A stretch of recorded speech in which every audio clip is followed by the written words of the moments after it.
Hey guys, what is up? It is Rapmark here. So, doing my review for the first three episodes of the new Star Wars series on Disney Plus, Andor.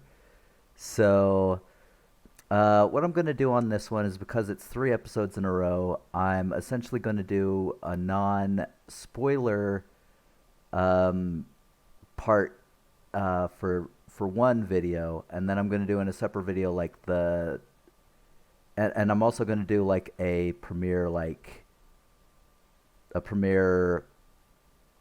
score, and then in my second video I'll do the episode breakdowns and individual episode scores with spoilers. So we're just going to cover the main nitty-gritty of the first three episodes. The first one is out now. I haven't seen it yet. It was really hard for me not to, because man. So needless to say, when this first came out, I saw the trailers and stuff like that. I was just like, what? Why do I care about this? We know how his story ends. He dies in Rogue One. But I must say, after seeing the first three episodes, I was impressed. I am absolutely loving the show, and I mean, there are so many things in it that I actually really enjoyed that I haven't in a Star Wars show for a while. You know, um, I liked the dark tone. Like, it establishes the tone really early within the first 10 minutes, and it's just like, whoa. So you're immediately intrigued. And more than that, it almost doesn't even feel like Star Wars. If so, and what I mean that by that is there's no Easter eggs, there's no like callbacks, nostalgia. I mean, aside from Rogue One, obviously, but it doesn't really lean on what has been Star Wars. The Skywalkers, the Palpatines, the Sith, the Jedi. No, this is nothing. This is literally the nitty gritty, like underground, like just your everyman of what was going on in as the Empire was sort of taking over. I mean, you have like as it's taking over, there's obviously the Imperial Army, but I mean, in this one, you're dealing with what do we got? Premor Authority, which is sort of like a commercialized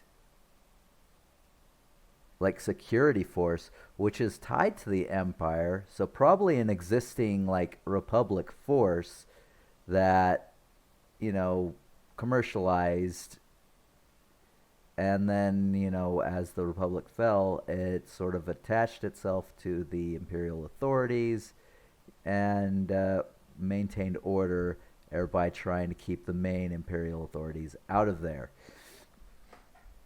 So I think that's really cool. I mean, it gets into sort of like the black market trade as well, and because he goes in looking for information at a bar. Um, I mean, it deals with like complex decisions characters need to make. Like, he straight up executes a guard in the first, again, 10 minutes. Like, he gets into a fight, he gets jumped and about to get shaken down. He fights and he accidentally kills one, and so the other one is just like, oh God, please, like pleading for his life, and it's just like, you gotta do what you gotta do, man. And he just he straight up executed him. It was so like not Star Wars, like no whimsical. This is like really serious and gritty and just dark. And I'm actually loving it because it's not it's writing for an adult audience, which is something I like. But there are things that are not written for like an adult audience. Like I love a lot of the Marvel movies that I've reviewed. I've loved Like, and those aren't necessarily written for adults. There's some parts that are kind of adult themed, but for the most part, it's a young adult, kids kind of writing. But with this one, this is clearly adult writing, and it does something which, like, for say Obi-Wan didn't do, you know, because with Obi-Wan you don't necessarily care about the characters of like beyond sort of their arcs, but you know how that story is going to end. Like, there's no danger, there's no real threat. It was the same with Princess Leia, and they just gave him too much to do while not making the side characters very prominent or even like likable, which was the biggest failure of that series. This one doesn't do that. Like, how Andor's story ends, but at the same time it develops good background character, like secondary characters, or even like co-stars, and it builds them up in such a way where you actually kind of care. you know it's like, you don't know what happens to a lot of these characters. You haven't heard of some of these. It's the first time you're hearing of them, and you're just like, so what happens? And it's really nice to actually have a show that I cared about, like, because, and even with the security officers, like, you get that they're not really liked amongst the planets that they sort of keep control of, but at the same time, you got, like, when it goes in, the big boss man, he's just like, we're just gonna cover this up, and everyone's kind of just sort of lax, and they're just going through the motions. But his deputy, the heck is his name?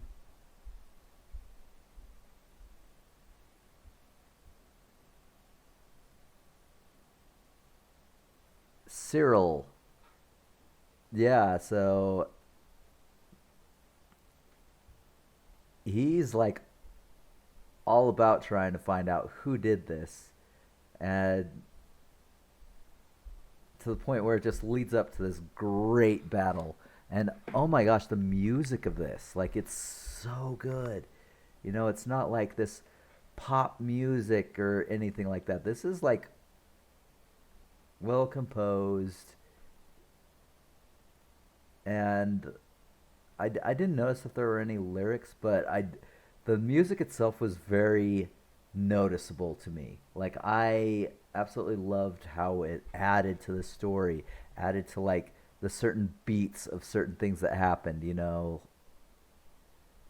Like, definitely in the final battle, there was a lot of good ones, and the music in the very first 10 minutes, like, it was slow, sort of tense, like that suspenseful kind of like atmosphere. It just really built it, and I absolutely adored the fact that they did that, because, gosh, it was, because I'll say this: the first two episodes, like, on their own, if they had done this just an episode at a time, I probably would have been like, this is kind of slow. The first two episodes are a bit slow.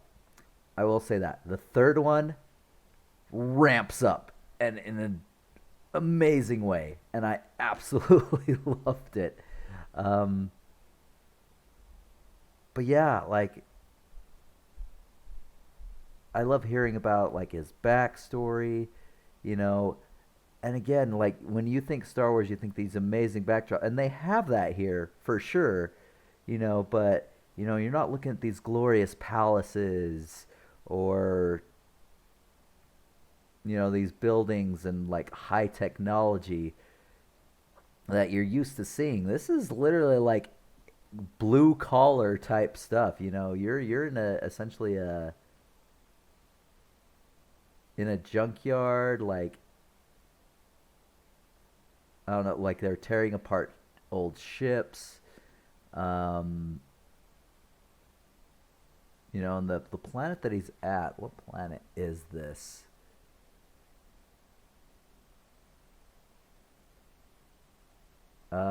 I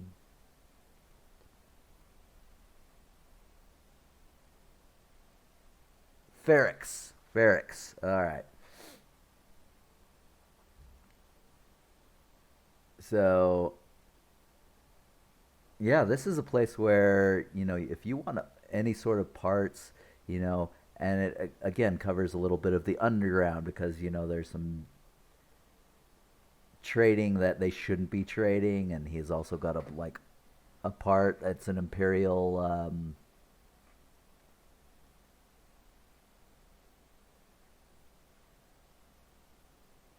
like some sort of navigation imperial navigation thing. But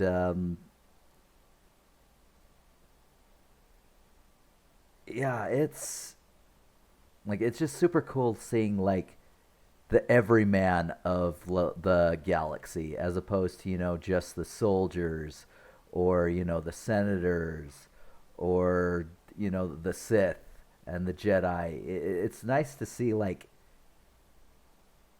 just how the galaxy itself lives and exists day by day. So it was very nice and refreshing on that. Oh my gosh, but I don't think I ever finished. So with the Primor security, I like how they didn't have them masked up. Like they actually seemed like people who felt like they were going after terrorists. You know the and they didn't seem incompetent like the stormtroopers.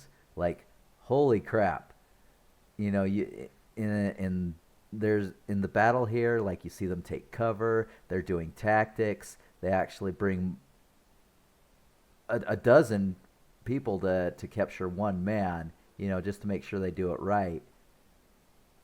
And man, you get the sense that this is an organization that is sort of ambivalent and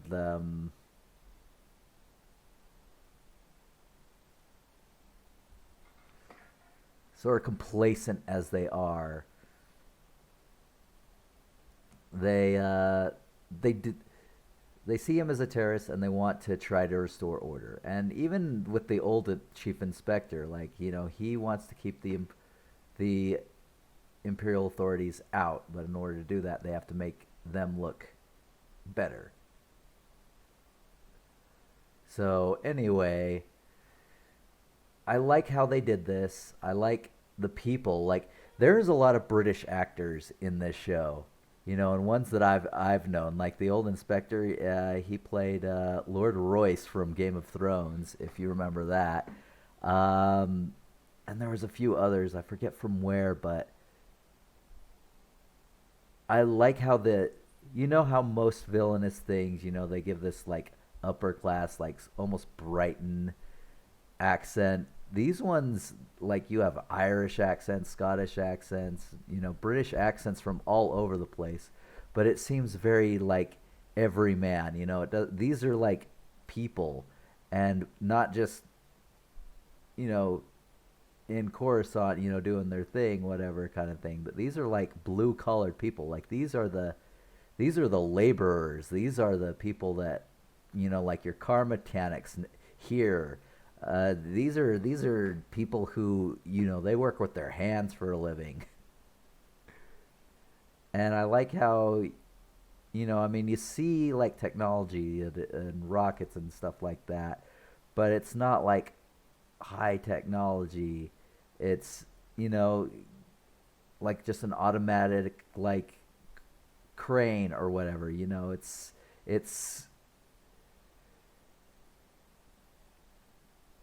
I absolutely loved it. The characters I loved, Cassian. I love his sort of arc, and I love the side characters. There's his he has a friend Bix, which may not have had may or may not have had a relationship with Cassian earlier. Um, and then the person that she's kind of with now, what is his name? Tim.